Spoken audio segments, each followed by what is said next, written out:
துடைய பரிசுத்த நாமத்திற்கு மகிமை உண்டாவதாக. இந்த கால ஆராதனைக்கு வந்திருக்கிற உங்கள் யாவரையும் கர்த்தராகிய இயேசுவின் நாமத்தினால வாழ்த்துகிறேன். தேவ பிள்ளைகளே, அதிகால ஆராதனையில் வேதாகமத்தில் இருக்கிற தாவர இனங்களை குறித்து தியானித்து கொண்டு வருகிறோம். மரம், செடி, கொடி இவைகளை தியானித்து கொண்டு வருகிறோம். கடைசியாக நம்ம பார்த்தது இயேசு கிறிஸ்து தலையில சூட்டப்பட்ட முள் கிரீடத்தை குறித்து பார்த்தோம். அது இஸ்ரவேலில் எதற்காக பயன்படுத்துவாங்கன்னா, தோட்டத்திற்கும் வீட்டுக்கும் வேலியாக நம்ம பயன்படுத்துவாங்க. அது நீளம் 4 அங்குலம் நீளம் உள்ள முள் இருக்கும். அந்த முள்ளே பார்த்தீங்கன்னா சிலுவை வடிவத்தில் இருக்கும். அந்த கிளைகள் எல்லாம் ரப்பர் மாதிரி, பிளாஸ்டிக் மாதிரி வளையும், உடையாது. அந்த அந்த கிளையை உடைக்கிறது ரொம்ப கடினமாக இருக்கும். ரப்பர் மாதிரி வளையும். அது மார்ச் ஏப்ரல் மாதங்களில் அதில் ஒரு இலை கூட இருக்காது. இயேசு கிறிஸ்து சிலுவையில் அறைந்தது ஏப்ரல் 6ஆம் தேதி தான் சிலுவையில் அறைந்தாங்கன்னு சொல்லி வேத வசனத்தின் வாயிலாக நம்ம பார்த்தோம். ஆக தேவ பிள்ளைகளை, இயேசு கிறிஸ்துவுக்கு தலையில் வைக்கும்போது அந்த முள் செடியிலிருந்து ஒரு இலை கூட இல்லாத முள் கிரீடத்தை உண்டு பண்ணி இயேசுவின் தலையில் வைத்து அடித்தது கடந்த நாட்களை நம்ம பார்த்தோம். இன்றைக்கு கீலேயாத்தின் பிசினி தைலத்தை குறித்து பார்க்க போகிறோம். இந்த மரத்துக்கு பெயர் வேதத்தில் எங்கேயுமே கொடுக்கப்படலை. ஆனால் அந்த தேசத்துடைய பெயர் என்னன்னா கீலேயாத். ஆகவே அந்த மரத்துக்கு கீலேயாத் பிசினி மரம், கீலேயாத்தின் தைலம், கீலேயாத்தின் மரம் என்று பெயர் கொடுக்கப்பட்டிருக்கிறது. கவனிக்கலாம். ஒரு வசனத்தை வாசிப்போம். ஆதியாகமம் 31ஆம் அதிகாரம் 31ஆம் அதிகாரம் ஆதியாகமம் 31ஆம் அதிகாரம் முதல் 21ஆம் வசனத்தை வாசிக்கலாமா? இப்படியே அவன் தனக்கு உண்டானவைகள் எல்லாம் எடுத்துக்கொண்டு ஆற்றை கடந்து பாருங்க, கீலேயாத் மலையை நோக்கி ஓடி போனான். இந்த கீலேயாத் என்பது வேதாகமத்துல மலை தேசம் என்று அழைக்கப்படுகிறது.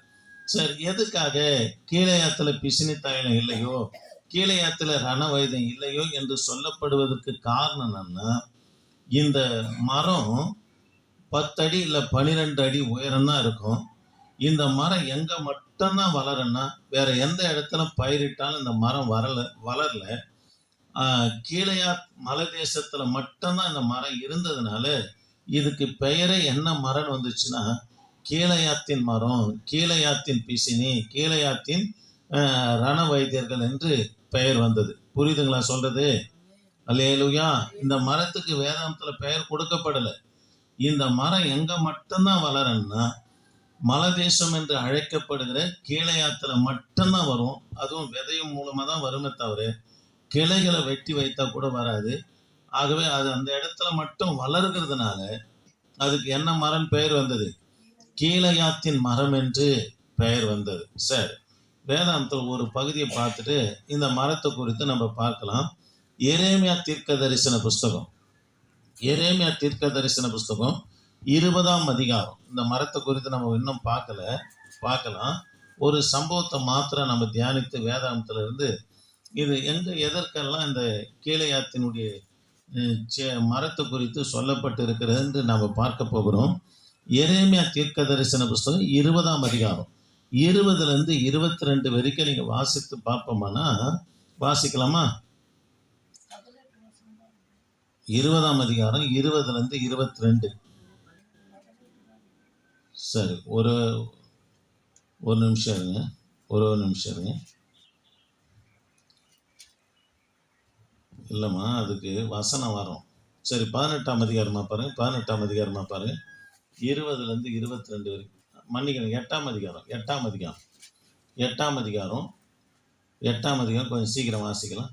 8ஆம் அதிகாரம் 8ஆம். அறுப்பு காலம் சென்றது, கோடை காலமும் முடிந்தது. கவனிக்கலாம். எரேமியா தீர்க்கதரிசி யூத ஜனங்களை பார்த்து சொல்றாரு, காலங்கள் கடந்து போகிறதே. ஏனென்று சொன்னா, அறுப்பு காலம் சென்றது, கோடை காலமும் முடிந்தது, நாமும் என்ன பண்ணல? ரட்சிக்கப்படல. தேவ பிள்ளைகளே, யூதர்கள் ரட்சிக்கப்பட தேவையான வாய்ப்பு வசதிகளை தேவன் ஏற்படுத்தி கொடுத்தாலும் அவர்கள் ரட்சிக்கப்படல, மனம் திரும்புதல வெறுக்கிறவர்களாக யூத ஜனங்கள் காணப்பட்டாங்க. திரும்பவும் சொல்றேன், யூதர்கள் ரட்சிக்கப்படுவதற்கு தேவையான வாய்ப்பு வசதிகளை கர்த்தர் ஏற்படுத்துகிறார். வாய்ப்பு வசதி என்பது பிரம்மாண்டமான தேவாலயத்தை ஏற்படுத்தி கொடுத்தாரு. தீர்க்கதரிசிகள் மூலியமாக இஸ்ரவேல் ஜனங்களுடைய பாவங்களை கடிந்து பேசினாரு. இதுதான் யூதர்கள் ரட்சிக்கப்படுவதற்கு தேவையான வசதி வாய்ப்பை தேவன் ஏற்படுத்தி கொடுத்தாலும் ஒரு வார்த்தை ஒரு மனுஷனை நோக்கி அல்லது சபையில பிரசங்கிக்கப்படுகிறது என்று சொன்னால் அது தேவனால ஏற்படுத்துகிற வார்த்தை. அல்லேலூயா. அந்த வார்த்தையை கேட்டும் கூட யூத ஜனங்க ரட்சிக்கப்படல, மனம் திரும்பல. ஆகவேதான் சொல்றாரு எரேமியா தீர்க்கதரிசி, காலங்கள் கடந்து போகிறது, காலங்கள் கடந்து போகிறது என்று சொல்லி 20ஆம் வசனத்துல சொல்றாரு. அறுப்பு காலம் சென்றது, கோடை காலமும் முடிந்தது, நாமும் ரட்சிக்கப்படல, வறட்சிக்குள்ள வந்துட்டான்றார். வேத வசனம் கர்த்தரே எச்சரிக்க கூடாதபடி, தீர்க்கதரிசிகளை நமக்குள்ள அனுப்பக்கூடாதபடி வசனத்தின் பஞ்சத்தை கர்த்தர் ஏற்படுத்துவார் என்றுதான் இந்த 20ஆம் வசனத்துல சொல்றாரு. கோடைக்காலம் முடிந்தது. கோடைக்காலம் முடியுதுன்னா என்ன வரப்போகுது? வறட்சி வரப்போகுதுன்னு அர்த்தம். கவனிக்கலாம். 20ஆம் வசனம், இவங்க யூதங்க மனம் திரும்புவதற்கு தேவையான வசதி வாய்ப்பும் கொடுத்தும் கூட மனம் திரும்பாத பட்சத்துல பாபிலோன் சிறையிருப்புக்கு ஒப்பு கொடுக்கிற நாட்கள் நெருங்குது. ஆகவேதான் எரேமியா புலம்புறார், மனம் திரும்பினா இவர்கள் பாபிலோன் சிறையிருப்புல இருந்து தப்பிக்கப்படுவார்களே என்று சொல்லி தேவனுடைய புலம்பல் எரேமியா மூலியமாக காணப்பட்டது. ஆமே. அததான் சொல்றாரு, அறுப்பு சென்றது, கோடை காலம் முடிந்தது, நாமும் என்ன பண்ணல? ரட்சிக்கப்படல. அப்படி வாசிங்கம்மா. நானும் காயப்பட்டேன், கருகருத்து இருக்கிறேன். பாருங்க, கீழையாத்தில பிசினி தைலம் இல்லையோ அப்படின்னா, கவனி கீழையாத்தில பிசினி தைலம் இல்லையோ என்று சொன்னா வேத வசனங்களும் ஆவியானோருடைய உதவி இல்லையோ? கவனிக்கலாம். திரும்ப சொல்றேன். முதல்ல சொல்றாரு, அறுப்பு காலம் சென்றது, கோடை காலம் முடிந்து, நாம என்ன பண்ணல? ரட்சிக்கப்படலை. அப்படின்னா ரட்சிக்கப்படுவதற்கு தேவையான வாய்ப்பு வசதிகளை கர்த்தர் ஏற்படுத்தினாலும் இவங்க மனம் திரும்ப மனசு இல்லைங்க. இல்லாத பட்சத்துல பாபிலோன் சிறையிருப்புல கர்த்தர் ஒப்பு கொடுப்பார் என்று சொல்லி எரேமியா மூலியமாக யாரு புலம்புறாரு? கர்த்தர் புலம்புகிறத பார்க்கிறோம். பிற்பாடு சொல்றாரு, கீழையாத்தில பிசினி தைலம் இல்லையோ அப்படின்னா வேத வசனங்களும் ஆவியானுடைய உதவி இல்லையோ? நீங்க குணப்பட பாவத்துல இருந்து மனம் திரும்புவதற்கு வேத வசனங்களும் ஆவியானுடைய உதவி உங்களுக்கு இல்லாம போயிட்டோ என்று சொல்லிட்டு அப்படியே 22 என்ன சொல்றாரு பாருங்க, ரண வைத்தியம் இல்லையோ? கவனிக்கலாம். ரண வைத்தியம் என்பது வசனத்தை போதிக்கிறவர்கள் இல்லையோ என்று கேட்கிறார். நீங்க ஏசாயா தீர்க்க தரிசன புஸ்தகம் 1ஆம் அதிகாரம் 5ஆம் வசனத்துல, இன்னும் சீர்பிதுக்கப்படல, தலை முதற்கொண்டு உள்ளங்கால் வரைக்கும் என்னவா இருக்குதான்? அத ரணமா இருக்குது, புண்களாக இருக்குது, பிதுக்கப்படலன்றார். ஒரு காயம் ஆற்றப்படலன்னா பிதுக்கப்பட்டு அதை சுத்தப்படுத்தி அதுக்கு மருந்து வச்சாதான் அந்த காயம் ஆறும்.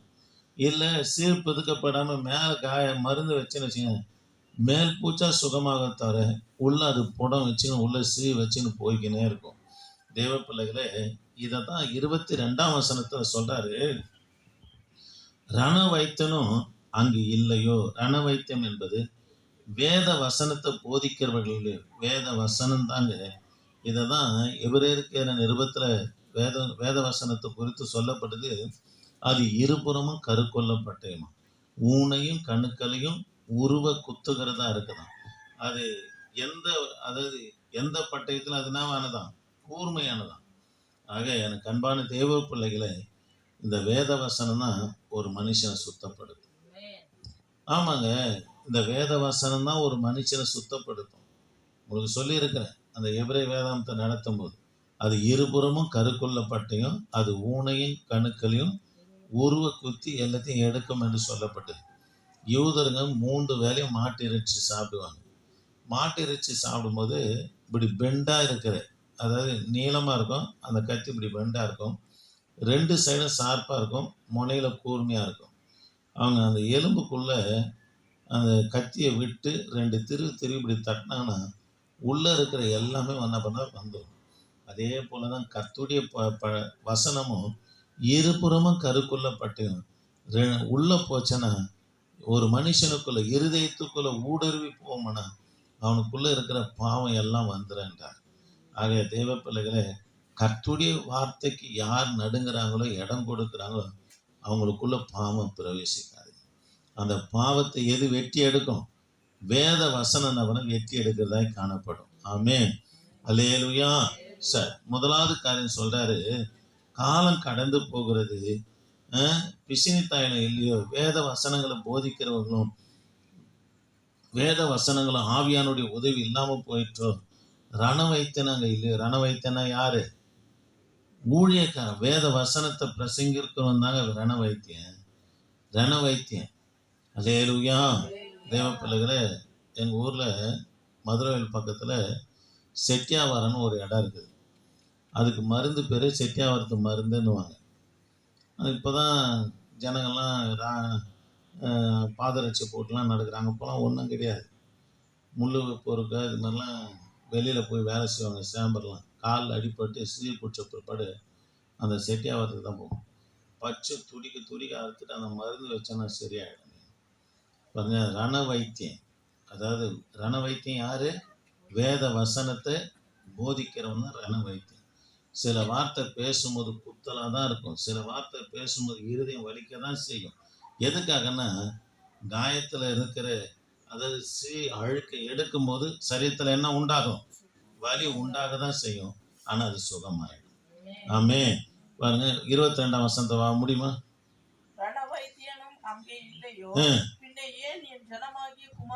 பின்ன ஏன் என் ஜனமாகி குமாரத்தி பாருங்க, ஏன் என் ஜனமாகி குமாரத்தி, இஸ்ரவேல் ஜனங்களை கர்த்தர் யூத ஜனங்கள் சொல்றாரு, என் குமாரத்தியே நீ ஏன் குணமடையாம போன அப்படின்னா, இப்படி இருந்தும் மக்கள் பாவத்துல இருக்கிறார்களே என்று சொல்லி எரேமியா புலம்புறதான் 9:1 வாசித்து பாருன்னா, வாசிக்குமா?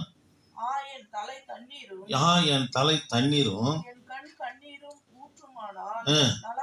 நலமா இருக்கும். கவனிக்கலாம். காலம் சென்றது, கோடைக்காலம் முடிந்து, நாமும் ரட்சிக்கப்பட கீழையத்துல பிசினி தாயிலேயே ரண வைத்த நாங்க இல்லையோ, பின்ன ஏன் ஜனமாகி குமாரத்தி சொஸ்தம் அடையிலே. இப்படி இருந்தோம். ரண வைத்தியம் இருக்கிறாங்க, வேத வசனம் இருக்குது, ஆவியானுடைய துணை இருக்குது, எச்சரிக்கிறது தீர்க்கதரிசிகள் இருக்கிறாங்க. இப்படி இருந்தும் ஜனங்க பாவத்துல இருக்கிறார்களே என்று சொல்லி எரேமியா 9:1 இப்ப திரும்ப வாசிக்குமா? என் தலை தண்ணீரும்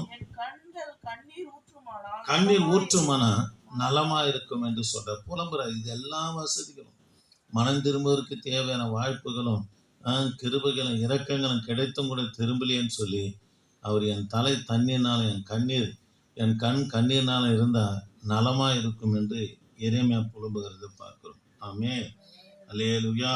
சரி, இது கீழையாத் எந்த தேசம்? மலை தேசம் என்று சொல்லி ஆதியாகமும் 31:21 என்ன பண்ண அழைக்கப்படுது. ஆதியாகமும் 37:25 வாசித்து பார்ப்பதுன்னா, யோசேப்பு எங்க விட்டு போறாங்கன்னா, கொஞ்சம் வாசிங்கம்மா. 37:25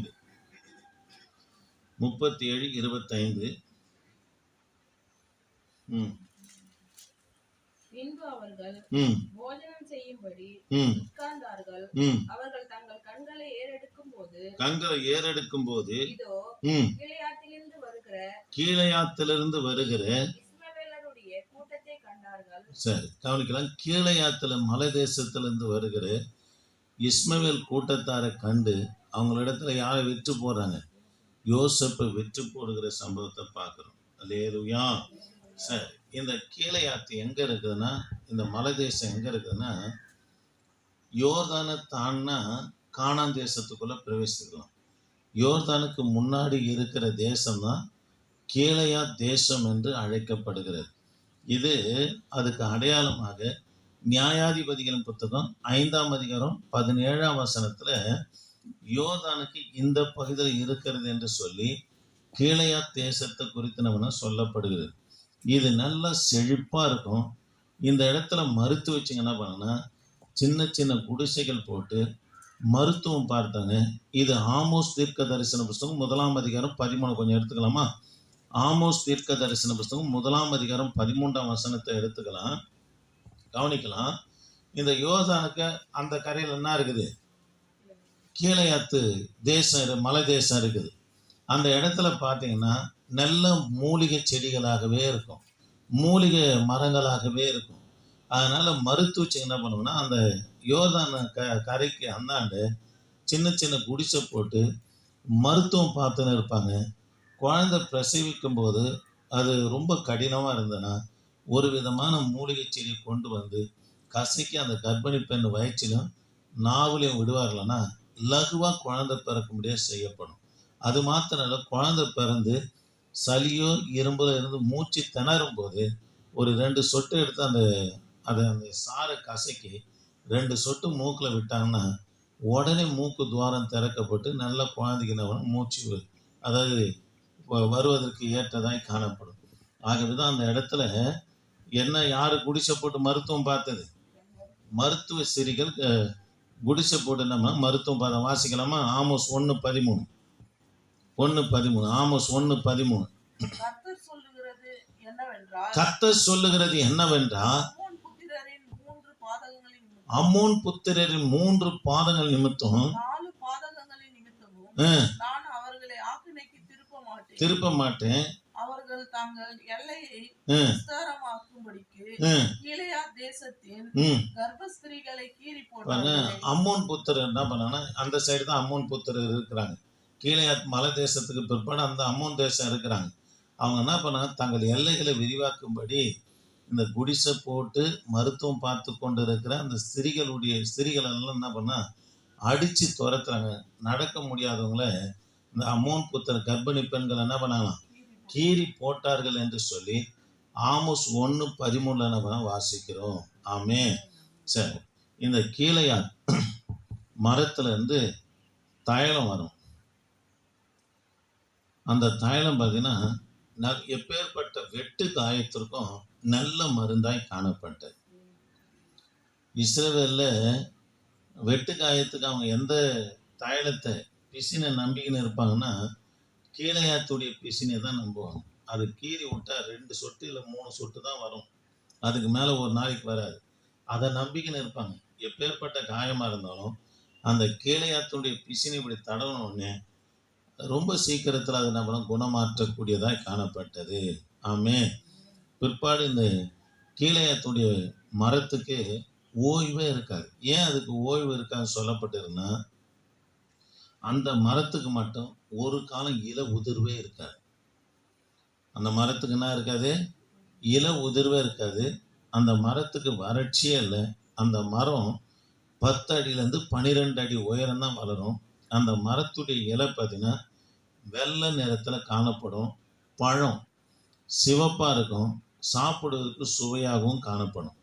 அந்த மரம் எந்த இடத்துல வளரக்கூடியது? கீலேயாத் மலை தேசத்தில் வளர்றதுனால தான் அந்த மரம் வேதாகமத்தில் என்னென்ன அழைக்கப்பட்டது? கீலேயாத்தின் மரம் என்று நம்ம அழைக்கப்பட்டது. ஆமே. சரி, இதன் பிசினை எடுத்து வாசனை தெரியும் மற்றும் காயத்துக்கு மருந்து நம்ம தயாரித்தாங்க இஸ்ரவேல்ல. இந்த பிசினை சாப்பிட்டா உடம்புக்கு நல்ல ஆரோக்கியம் என்று சொல்லி வாசிக்கலாமா? எரேமியா தீர்க்க தரிசன புஸ்தகம். இந்த பிசினை சாப்பிடுவாங்க. லேசாக கசப்பும் துவர்ப்பும் இந்த பிசினை இருக்கும். எரேமியா தீர்க்க தரிசன புஸ்தகம் 46:11. 46:11 கொஞ்சம் வாசிக்கலாம், நேரம் ஆகுது. 46:11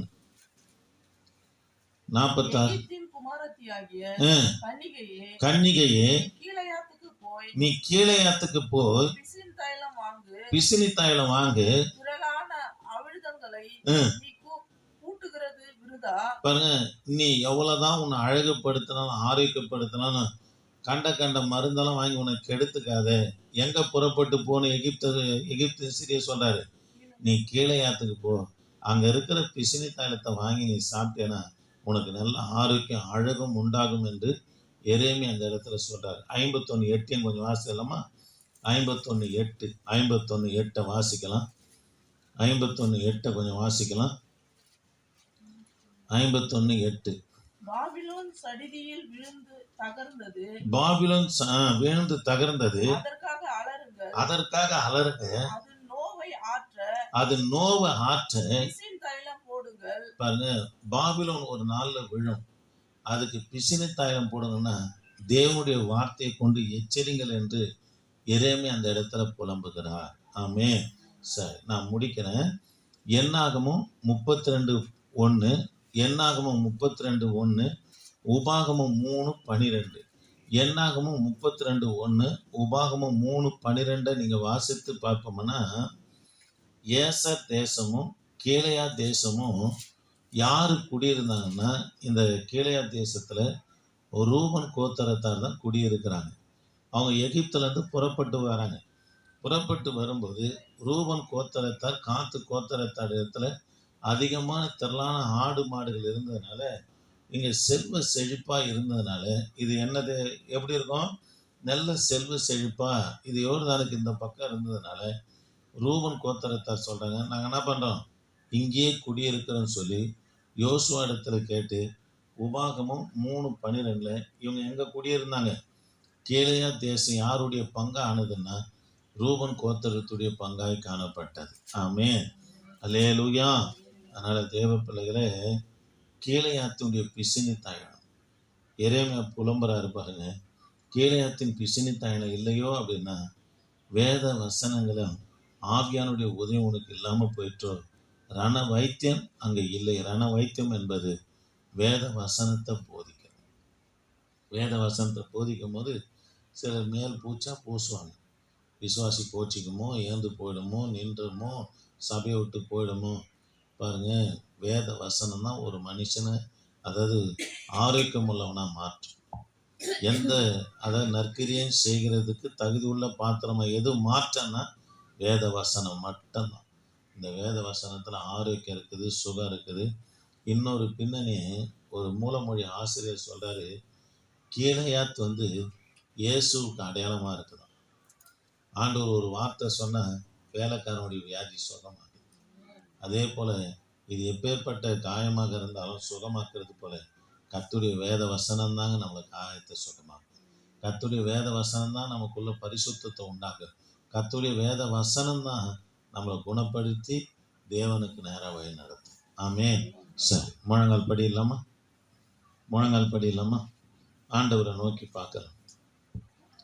என் ஆண்டவரே, நாங்கள் உம்மை துதிக்கிறோம். வந்ததான ஒவ்வொரு பிள்ளைகளுக்காய் நன்றி செலுத்துகிறேன். கொஞ்ச நேரம் ஆண்டவரே, கீலேயாத்தின் பிசினி தைலத்தை குறித்து நாங்கள் தியானித்தையா. கர்த்தர் எங்களோடு பேசி நம்முடைய வார்த்தைக்காய் நன்றி செலுத்துகிறேன். தொடர்ந்து உமது காரம் தயவு எங்களோடு இருக்கட்டும். வழிநடத்துங்க, ஆசீர்வதிங்க. இயேசு நாமத்தை ஜெபிக்க நல்ல பிதாவே, ஆமென். என் ஆத்துமாவே கர்த்தரை ஸ்தோத்திரி, என் மூலமே கர்த்தரை பரிசுத்த நாமம். என் ஆத்துமாவே கர்த்தரை ஸ்தோத்திரி, அவர் செய்த சகல மறவாதே.